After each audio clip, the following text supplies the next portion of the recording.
নমস্কাৰ সকলোকে প্ৰীতি সম্ভাষণ জ্ঞাপন কৰি এটি বিশেষ বাতৰি লৈ নিউজ নৰ্থ ষ্টুডিঅ'ত মই মুকিবুল হুছেইন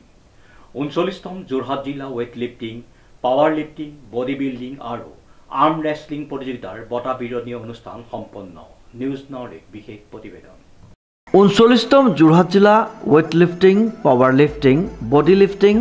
আৰু আৰ্ম ৰেসলিং প্ৰতিযোগিতাৰ বঁটা বিতৰণী অনুষ্ঠানটি সফলভাৱে সামৰণি পৰে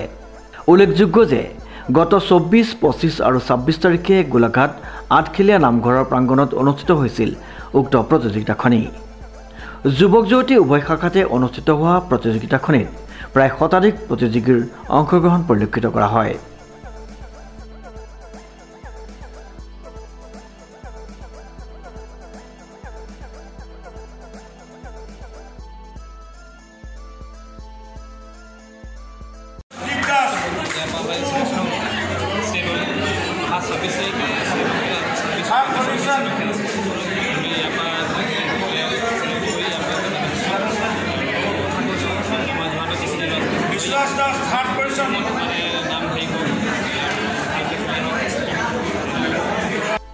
শ্ৰীমন্ত মাধৱ বৰুৱাৰ ৰিপৰ্ট নিউজ নাও